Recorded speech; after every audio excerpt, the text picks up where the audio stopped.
Hai, saya Ella. Ini video pertama saya di YouTube. Video ini saya buat untuk tugas kuliah saya. Dan video ini tentang penjelasan singkat mengenai transmisi data dan media transmisi. Mohon maaf kalau misalnya dalam video ini penjelasan yang saya berikan kurang tepat atau masih tidak kalian mengerti. Saya minta maaf karena saya masih baru dan ya begitulah. Oke, saya harap semoga ini bermanfaat untuk kalian dan selamat menyaksikan. Materi yang akan saya jelaskan di video ini tentang transmisi data dan media transmisi. Nah, apa sih pengertian dari transmisi data? Jadi, transmisi data itu merupakan suatu proses untuk melakukan pengiriman data dari sumber data ke penerima data menggunakan komputer atau media elektronik. Salah satu faktor penting yang harus kita perhatikan sebelum melakukan transmisi data yaitu konfigurasi jalur transmisi data.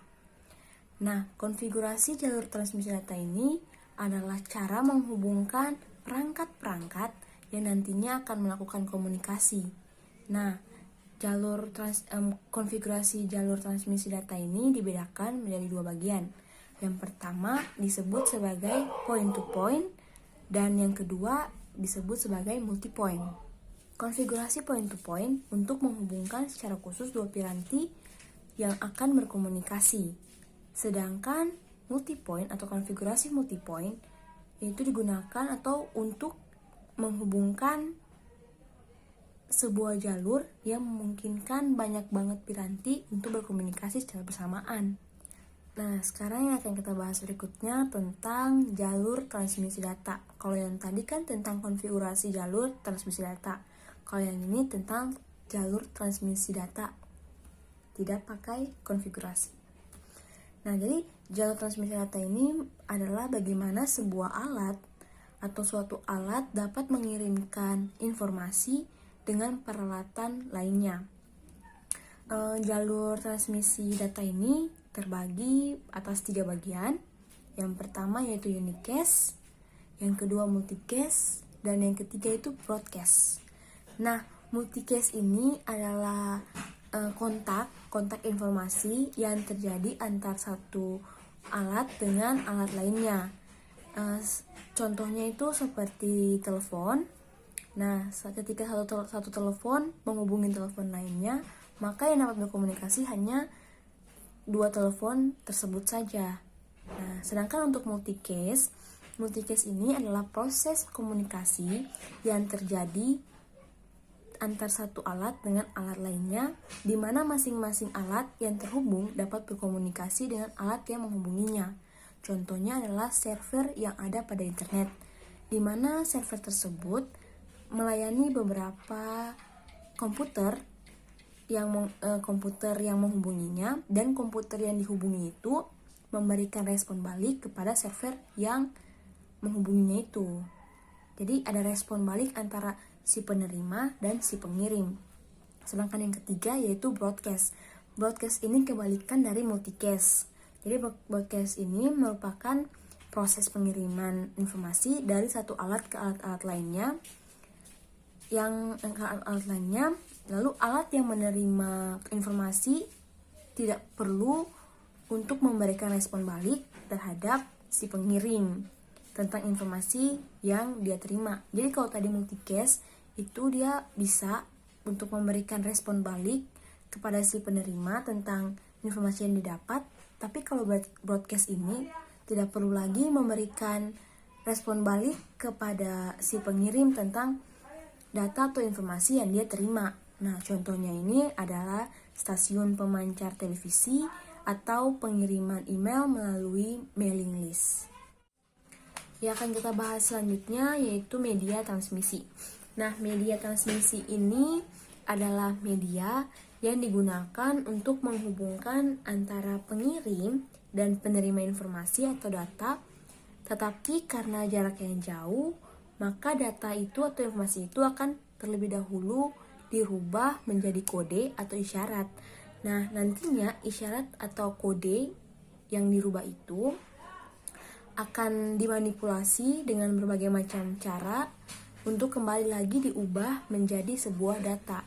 Jadi informasi atau data dari si pengirim kepada penerima ini tidak langsung dikirim gitu aja, tapi harus dirubah dulu menjadi sebuah kode, baru nantinya akan dilakukan manipulasi berbagai macam cara untuk kembali lagi diubah menjadi data, baru nantinya akan dikirim ke si penerima. Jadi dari pengirim nggak langsung ke penerima, harus ada berbagai macam tahapannya dulu baru bisa sampai ke penerimanya. Pada beberapa alat elektronika, media transmisi ini digunakan untuk menghubungkan antara pengirim dan penerima supaya dapat melakukan pertukaran data. Nah, contohnya yaitu seperti kabel telepon, maksudnya seperti pesawat telepon. Nah, pesawat telepon ini membutuhkan media transmisi berupa kabel untuk menghubungkan kedua buah teleponnya. Jadi setiap alat elektronika itu mempunyai media transmisi yang berbeda-beda untuk mengirimkan datanya. Lalu karakteristik media transmisi ini tergantung pada 4 hal. Yang pertama, pada jenis alat yang digunakan, jenis alat elektronika yang digunakan. Lalu yang kedua, data yang digunakan oleh alat elektronika tersebut. Lalu yang ketiga, tingkat keefektifan dalam pengiriman data. Dan yang terakhir, ukuran data yang dikirimkan. Ada 2 jenis media transmisi. Yang pertama ada guide transmission media, dan yang kedua ada unguided transmission media. Kalau guide transmission media ini jaringannya itu menggunakan sistem kabel, tapi kalau unguided transmission media ini jaringannya itu menggunakan sistem gelombang. Nah, pada guide transmission media ini ada 3 jenis kabel. Yang pertama ada twist pair, yang kedua ada coaxial kabel, dan yang ketiga ada fiber optik. Nah, pada twist pair kabel ini terdapat 2 buah konduktor yang digabungkan dengan tujuan untuk mengurangi intervensi elektromagnetik dari luar. Nah, seperti radiasi elektromagnetik dari kabel unshielded twist pair dan crosstalk yang terjadi di antara kabel yang berdekatan. Lalu berikutnya kan coaxial kabel. Nah, kabel koaksial atau koaksial kabel ini adalah suatu jenis kabel yang menggunakan 2 buah konduktor juga. Tapi kabel ini banyak digunakan untuk mentransmisikan sinyal frekuensi tinggi, mulai dari 300 kHz ke atas. Karena kemampuannya dalam menyalurkan frekuensi tinggi, maka sistem transmisi dengan menggunakan kabel koaksial memiliki kapasitas kanal yang cukup besar. Nah, ada beberapa jenis kabel koaksial. Yang pertama ada thick coaxial kabel. Thick coaxial kabel ini mempunyai diameter yang besar, dan yang kedua ada thin coaxial kabel. Thin coaxial kabel ini mempunyai diameter yang lebih kecil. Nah, lalu berikutnya ada fiber optik.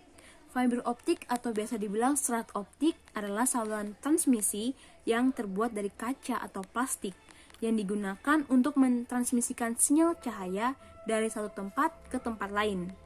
Nah, berdasarkan mode transmisi yang digunakan, serat optik terdiri atas multimode step index, lalu ada yang kedua multimode grade index, dan yang ketiga single mode step index. Nah, itu adalah 3 jenis kabel yang terdapat dalam guide transmission media. Nah, ada unguided transmission media. Unguided transmission media ini kan merupakan jaringan yang menggunakan sistem gelombang. Nah, ada 3 jenis media transmisi yang digunakan pada unguided transmission media. Yang pertama ada gelombang mikro, yang kedua ada satelit, dan yang ketiga ada infrared.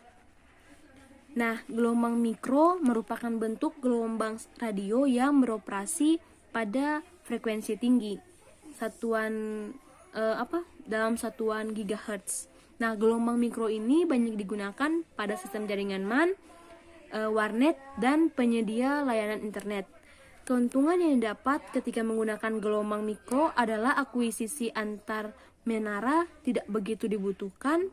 Lalu berikutnya dapat membawa jumlah data yang besar, dan yang terakhir biayanya murah karena setiap tower antena tidak memerlukan lahan yang luas. Tetapi ada juga kekurangan pada gelombang mikro ini. Kekurangannya adalah terlalu rentan terhadap cuaca seperti hujan dan terlalu mudah terpengaruh jika ada pesawat terbang yang melewati atau melintas di atasnya. Nah, yang berikutnya ada satelit. Satelit ini merupakan media transmisi yang fungsi utamanya menerima sinyal dari stasiun bumi dan meneruskannya ke stasiun bumi lain.